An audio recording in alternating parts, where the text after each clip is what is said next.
তাই সখারা কেঁদে কেঁদে বলছে, ওরে আমার ব্রজের কানরে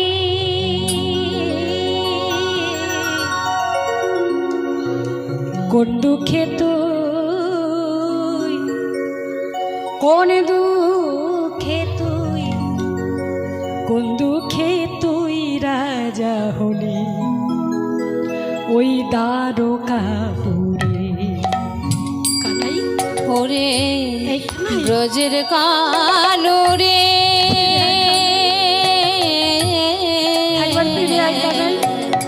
তোকে ছেড়ে যাব কোন দুঃখে তুই রাজা হলি দ্বারকাপুরে। আর কি ফিরে আসবি না ভাই এই বৃন্দাবনে কানা। আর কি ফিরে আসবি নয়া বৃন্দাবনে। আর কি বাসি বাজাবে না ভাই একবারে রাধে রাধে বলি কানাই রে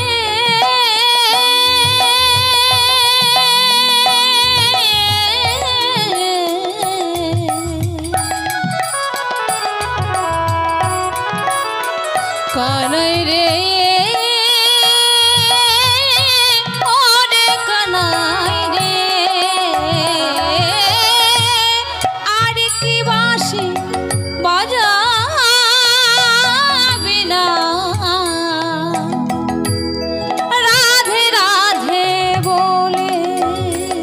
ওরে কোন দুঃখে তুই, কোন দুঃখে তুই রাজা হলি ওই দ্বারকাপুরে।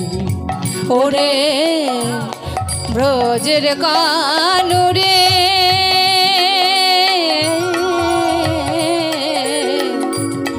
কোন দুঃখে তুই রাজা হলি দ্বারকাপুরে।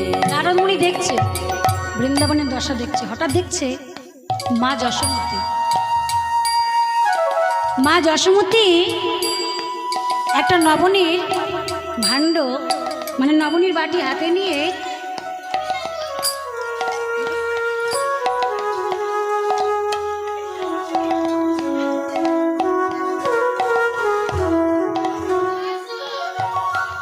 গোপাল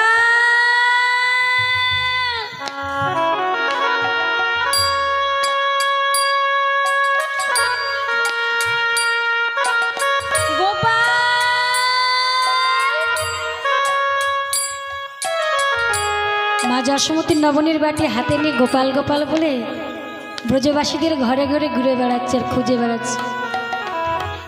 নন্দ রানী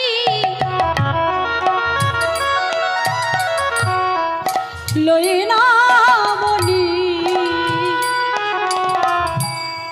ঘরে দাঁড়ে দাঁড়িয়ে নন্দ রানী লয়ে বনে ফেরে দাঁড়ে দাঁড়ে। নন্দ রাজা দেখো দেখো জেলেছে চিতা প্রান্তে জীবার তরে। আনন্দ রাজা জেলেছে চিতা প্রাণেতে জীবার তরে। নারদমণি ভাবছে আমি ভক্ত খুঁজছি গো। ভক্ত কাকে বলে? যাদের কৃষ্ণ বলতে প্রাণ কাঁদে, যারা কৃষ্ণকে ছাড়া অন্য কিচ্ছু জানে না, যারা কৃষ্ণের সুখে সুখী, যারা গোবিন্দের দুঃখে দুঃখী, তারাই তো প্রকৃত ভক্ত গো। বৃন্দাবনের সবাইকে দেখে নারদের অহংকারটা চূর্ণ হয়ে গেল। আমি বলি আমি বড় ভক্ত, আমি বড় ভক্ত, কিন্তু আমি ভক্ত কই হলাম? ভক্ত তো এরা যাদের কৃষ্ণ বলে কাঁদতে কাঁদতে সোনার অঙ্গটা কালি হয়ে গেছে। পিতা নন্দ মহারাজ গোপাল গোপাল বলে চিতা সাজিয়ে তার মধ্যে ঝাঁপ দিতে যাচ্ছে।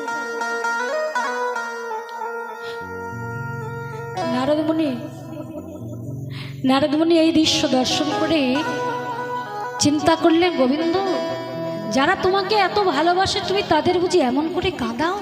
হ্যাঁ, যারা এত তোমাকে ভালোবাসে এইভাবে তুমি কাঁদাও? মনে মনে খুব দুঃখ করছে। আজকে যাব কৃষ্ণের কাছে, আর গিয়ে